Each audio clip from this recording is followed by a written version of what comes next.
बेटा, आज हम आप लोगों को फ्लेमिंगो में लास्ट स्प्रिंग का जो दूसरा भाग है उसको बताने जा रहे हैं बेटा। एक चीज़ बताएं बेटा कि हमारा ये बताने का उद्देश्य ये है कि आपको पूरी कहानी दिमाग में आ जाए। एक चीज़। दूसरी चीज़ कि इसमें से 60 क्वेश्चन लॉन्ग क्वेश्चन यही आएंगे। तो जब आपको कहानी पूरी मालूम होगी तभी तो आप लिख पाओगे। हैं? तो इसमें से 60 क्वेश्चन भी आ सकता है और लॉन्ग क्वेश्चन भी आ सकता है।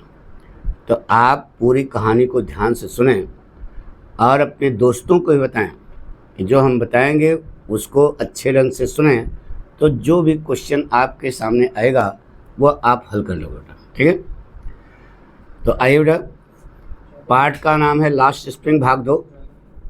इसको लिखा है बेटा अनीश जंग ने, जिनका जन्म राउरकेला में हुआ था।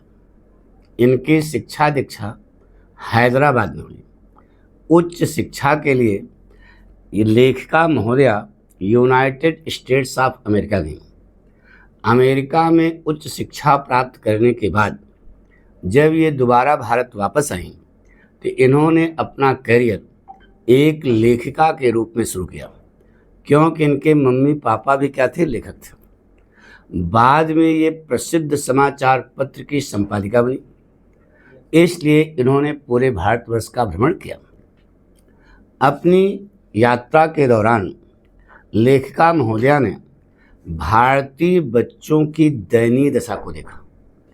अपनी जादुई कलम की ताकत के माध्यम से लेखिका महोदया ने इस पाठ में भारतीय बच्चों की दयनीय दशा को प्रस्तुत करने की क्या की है, कोशिश की है। ऐसा सुनो, पाठ की थीम है, पाठ की विषय वस्तु है कि try to be a master not to be a servant. ठीक है? पार्ट 2 में एक पात्र है जिसका नाम मुकेश है, लड़का है, मुकेश नाम का लड़का है, जो एक चूड़ी बनाने वाले का लड़का है। ठीक है? मुकेश कहता है कि मैं अपने आप का मालिक खुद बनूंगा। मैं जोर देकर के कहता है कि मैं एक मोटर मैकेनिक बनूंगा।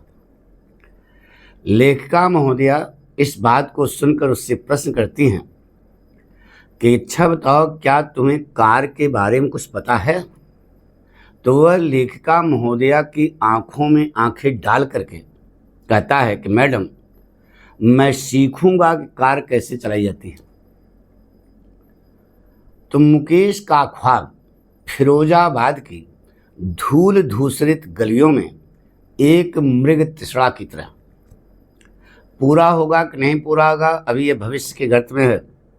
लेकिन उसने एक संकल्प ले लिया है कि मैं एक मोटर मैकेनिक बनूंगा। फिरोजाबाद चूड़ियों के लिए प्रसिद्ध है। फिरोजाबाद में हर दूसरा घर चूड़ी बनाने के काम में लगा है। फिरोजाबाद चूड़ी उद्योग का केंद्र बिंदु है।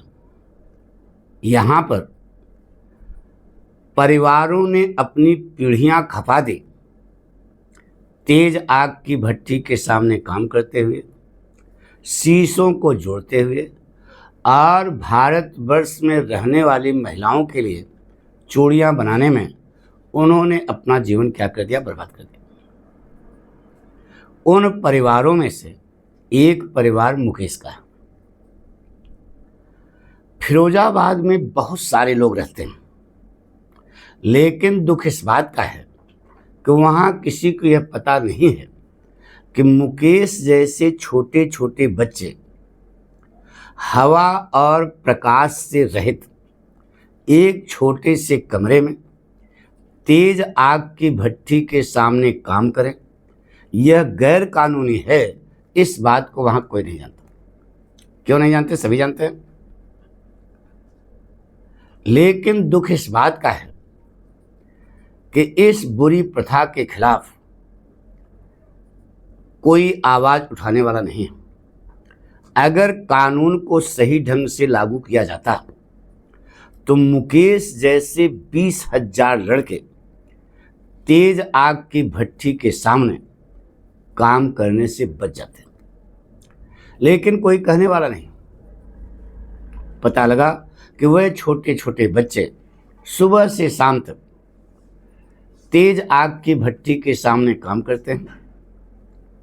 परिणाम यह होता है कि जवान होने के पहले वह अपने आँखों की चमक को खो देते हैं और अंधे हो जाते हैं। एक दिन लेखिका महोदया मुकेश से पूछती हैं कि ये बताओ, तुम मुझको अपने घर नहीं ले चलोगे? इस बात को सुनकर, इस प्रश्न को सुनकर मुकेश अपने हृदय में बहुत खुशी महसूस करता है और तुरंत लेखिका महोदया को अपने घर ले जाने के लिए तैयार हो जाता है। जब रास्ते में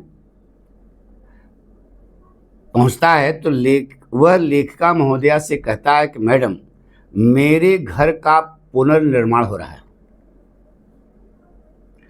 अब आगे आगे मुकेश और पीछे पीछे लेखिका महोदया।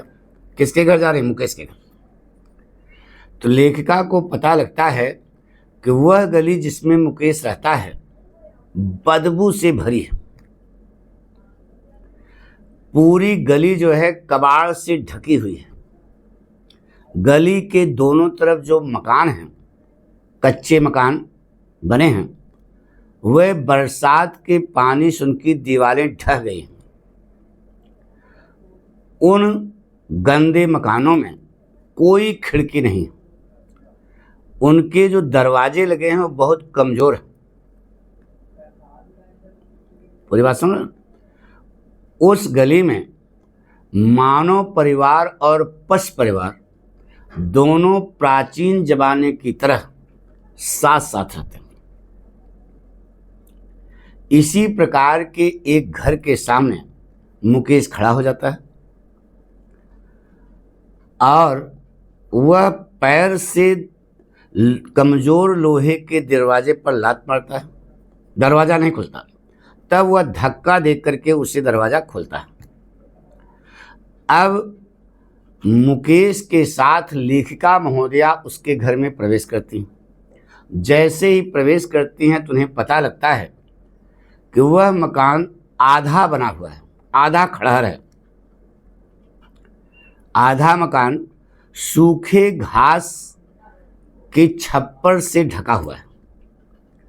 उस सूखे घास के छत के नीचे एक बड़ा सा लकड़ी का क्या है, चूल्हा है। उस चूल्हे पर एक बड़ा सा बर्तन रखा है। उस बर्तन में पालक की पत्तियां उबल रही हैं। नीचे जमीन पर एक एल्युमिनियम प्लेट में और कटी हुई सब्जियां रखी हैं। एक दुबली पतली कम उम्र की नई नवेली दुल्हन पूरे परिवार का शाम का भोजन बना रही है। धुएं के कारण उसकी आंखों में आंसू हैं। आंखों में आंसू होने के बावजूद वह नई नवेली दुल्हन मुस्कुरा रही है अपने देवर को देख करके। नोड़ा, वह कोई नहीं है, मुकेश के बड़े भाई की पत्नी है। वह 3 पुरुषों की क्या है, इंचार्ज। मुकेश का बड़ा भाई, परिवार लंबा है लेकिन 3 पुरुषों की वह इंचार्ज है। मुकेश का बड़ा भाई और उसके पिताजी। पूरी बात सुनो ना। कम उम्र की होने के बावजूद परिवार में उसे पुत्र वधू का सम्मान प्राप्त है। जब कोई सयाना पुरुष घर के अंदर प्रवेश करता है तो वह नई नवेली दुल्हन टूटी हुई दीवार के पीछे चली जाती है और घूंघट से अपना चेहरा ढक लेती है। क्यों? क्योंकि फिरोजाबाद में एक रीति रिवाज है कि पुत्र वधुओं को बड़े पुरुषों के सामने चेहरा ढांक करके रखना चाहिए। इस मामले में पूरे परिवार में केवल एक कैंडिडेट है। वह कौन है? मुकेश के पिताजी। मुकेश के पिताजी ने अपना करियर एक दर्जी के रूप में शुरू किया, कठिन परिश्रम किया दर्जी के रूप में, लेकिन वे बेचारे अपने परिवार का पेट नहीं भर सके। तो उन्होंने चूड़ी बनाने वाले प्रोफेशन को अपना लिया। चूड़ी बनाने वाले के रूप में कईयों साल उन्होंने कठिन परिश्रम किया, लेकिन वह न तो अपने दोनों बच्चों को स्कूल पढ़ने के लिए भेज पाए और न ही अपने घर की मरम्मत करा पाए। कुछ अपने बच्चों के प्रति वह कुछ कर ही नहीं सके। केवल इतना कर पाए कि जो उनको आता था वह अपने बच्चों को सिखाए। क्या आता था उनको? चूड़ी बनाने की कला। यही उन्होंने अपने बच्चों को सिखाया। पूरी बात सुनो। अब लेखिका महोदया चूंकि मुकेश के घर पहुंची हैं तो परिवार लंबा है, तो लेखिका महोदया मुकेश की दादी माँ से चूड़ी उद्योग के बारे में पूछते हैं कि आपका चूड़ी बनाने के बारे में क्या विचार है। लेखिका महोदया की जुबानी इस प्रश्न को सुनने पर मुकेश की दादी माँ अपने पति की ओर संबोधित करते हुए कहती हैं कि बेटा यह इनका भाग्य है, यह इनका कर्म है, यह इनकी डेस्टिनी है, क्योंकि उसने अपने पति को चूड़ी के पालिश से उड़ती हुई धूल से अंधा होते हुए देखा है। वह कहती है कि बेटा इस संसार में किसी के भाग्य को कोई बदल नहीं सकता, ईश्वर का लिखा हुआ टाला नहीं जा सकता। हम लोग चूड़ी बनाने वाले की जात में पैदा हुए तो हमें यहाँ चूड़ियाँ दिखाई देंगी, हवाई जहाज तो दिखाई नहीं देगा। फिरोजाबाद की गली गली में, फिरोजाबाद के हर घर में, फिरोजाबाद के हर आंगन में आपको रंग बिरंगी चूड़ियों के गुच्छों का पहाड़ दिखाई देगा। सूर्य के प्रकाश में जितने रंग होते हैं उतने तरीके की चूड़ियाँ, उतनी रंगीन चूड़ियाँ यहाँ पर आपको फिरोजाबाद के हर घर के आंगन में ढेर लगा हुआ आपको दिखाई देगी। ये चूड़ियों के गुच्छे 4 हत्था पहिया वाहनों पर लाद दिए जाते हैं और उन हत्था वाहनों को फिरोजाबाद के जो युवा लोग हैं फिरोजाबाद की गंदी बदबूदार गलियों में घसीटते हुए आपको दिखाई देंगे।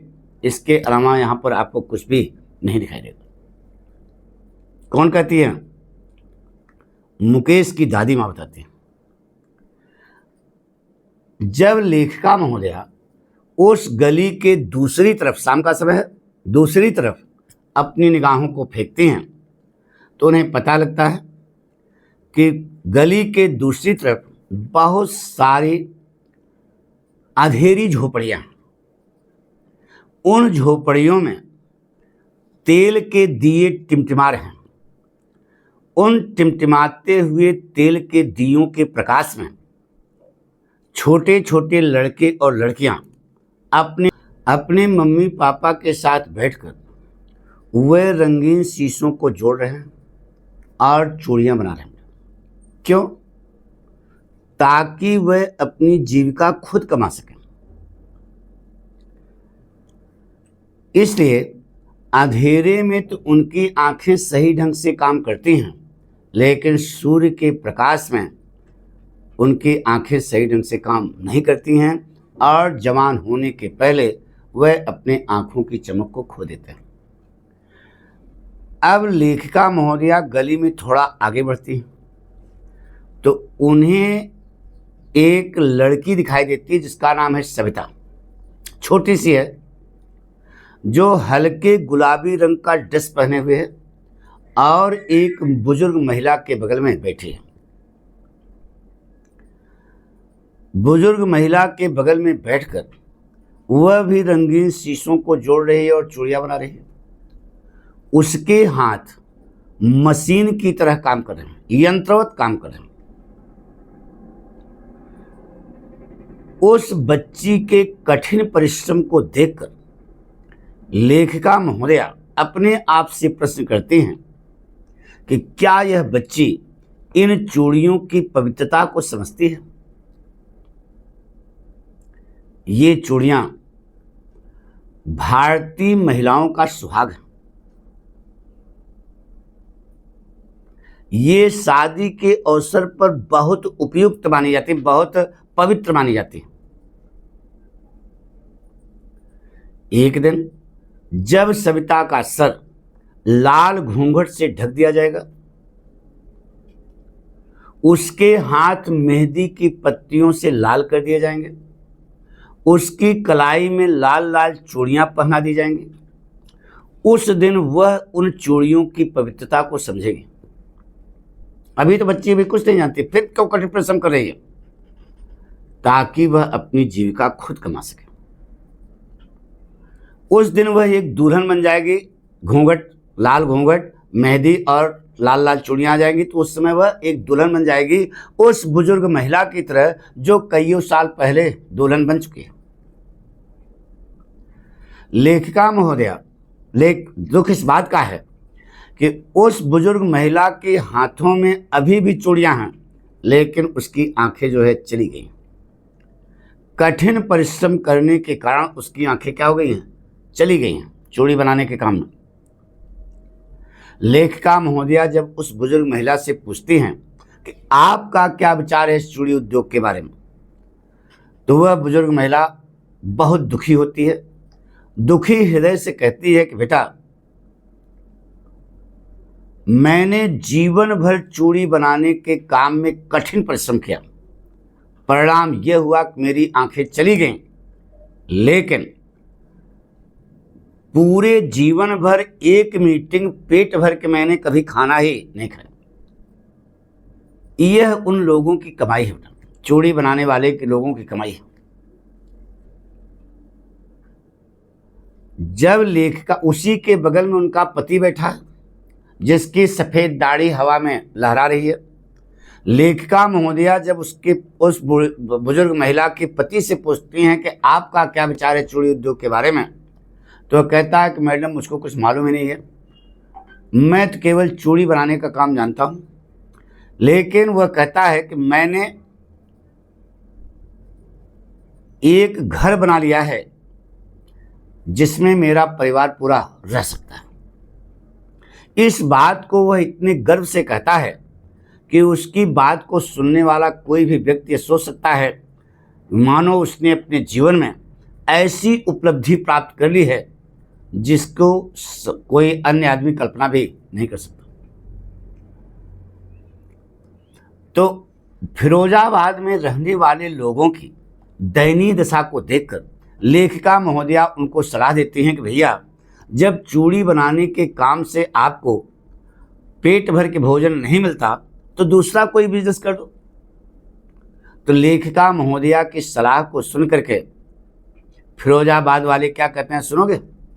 वे कहते हैं कि मैडम, दूसरा कोई बिजनेस करने के लिए पैसा चाहिए और पैसा है ही नहीं। जो चूड़ी बनाने के काम से पैसा मिलता है उससे हम केवल चूड़ी बनाने के व्यवसाय को ही जारी रख सकते हैं। पेट भर के खाना मिलते ही नहीं है तो दूसरा बिजनेस हम कैसे करें? इसका मतलब पैसा न होने की चीख फिरोजाबाद के हर आंगन में सुनाई देती है। जो नौजवान लोग हैं वे अपने बुजुर्गों का रोना रोते हैं, वह भी कहते हैं भैया पैसे नहीं तो क्या करें। यानी कि समय के गुजरने के साथ साथ फिरोजाबाद में कोई बदलाव नहीं हुआ। समय तो बदल गया लेकिन फिरोजाबाद की स्थिति अभी भी वही है।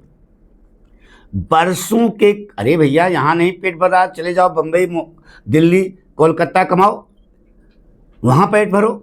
लेकिन वे नहीं कर सकते। क्यों? क्योंकि बरसों के कठिन परिश्रम ने उनके दिमाग को शून्य कर दिया। इसलिए उनके अंदर नेतृत्व क्षमता खत्म हो गई है। और सपनों को साकार करने की योग्यता भी खत्म हो चुकी है। फिरोजाबाद में नौजवानों का एक समूह है। वह नौजवान लोग दलालों के चंगुल में फंसे हुए हैं और वह दलाल उन नौजवानों के मम्मी पापा को भी चंगुल में फंसाए, दादा दादी को चंगुल में फंसाए थे। तो लेखिका महोदया उन नौजवानों से कहती हैं कि भाई तुम लोग एक सहकारी समिति क्यों नहीं बना लेते? तो क्या उत्तर देते हैं मालूम है? वह नौजवान लोग कहते हैं कि मैडम आपके कहने से हम लोग सहकारी समिति बनाने के लिए तैयार हैं, चलो बना लेते हैं। लेकिन परिणाम क्या होगा कि कल पुलिस आएगी, हमको गिरफ्तार करेगी, पहले थाने ले जाएगी और कस के भूकेगी, पीटेगी और किसी अवैधानिक कार्य करने के अपराध में, जिसको हमने किए नहीं, हमको जेल भेज देगी। तो हम तो जेल की रोटी तोड़ेंगे और यहाँ परिवार भूखों मर जाएगा। उनकी बातों को सुनने से यह पता लगता है कि उनके बीच कोई नेता नहीं है। अरे कैसे नेता नहीं है? नेता है लेकिन हरामी पीस नेता है। उनकी बात को सुनने से लगता है कि उनके बीच कोई उनको सही गाइड करने वाला कोई नहीं। इसलिए वे बेचारे एक ग्रुप में बैठकर सुबह से शाम तक निरंतर बातें करते हैं, काम नहीं करते। जब काम नहीं करते हैं तो गरीबी बढ़ती है, गरीबी से घृणा बढ़ती है, घृणा से लालच बढ़ती है, लालच से अन्याय पैदा होता है। तो फिरोजाबाद में रहने वाले लोगों की जुबानी कथन को सुनने पर लेखिका महोदया को पता लगता है कि हमारे इसी भारतवर्ष में दो प्रकार के संसार हैं। एक संसार तो वह है जहां पर गरीब परिवार रहता है, जो जातिवाद के बोझों तले दबा है, जो जातिवाद की जंजीरों से जकड़ा हुआ है। और दूसरा संसार वह है जहां पर साहूकार लोग रहते हैं, दलाल लोग रहते हैं, अफसर लोग रहते हैं, कानून के रक्षक रहते हैं और महाहरामी पीस नेता लोग रहते हैं।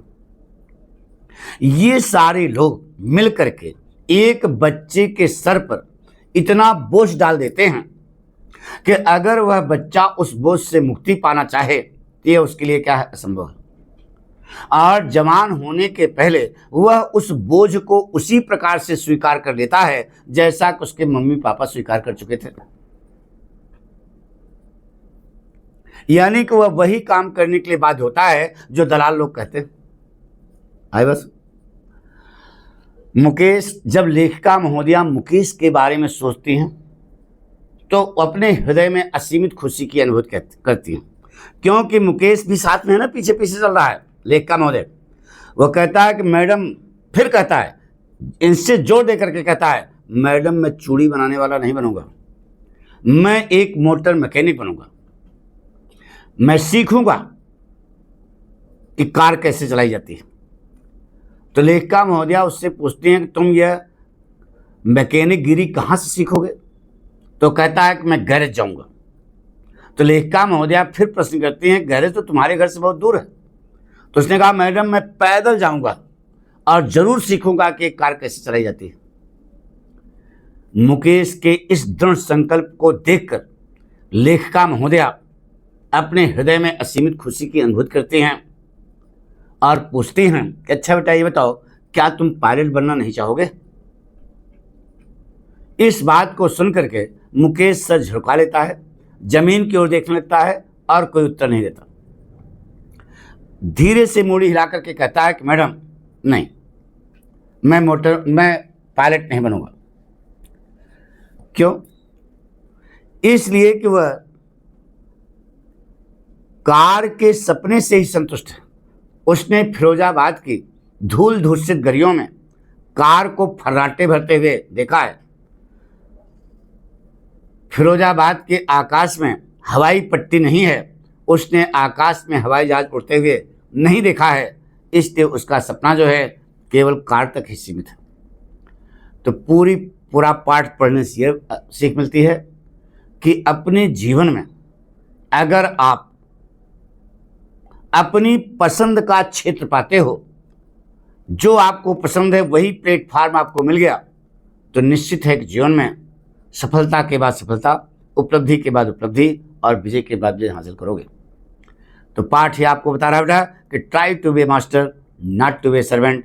मालिक बनने की कोशिश करना, नौकर बनने की नहीं, मुकेश की तरह। Thank you.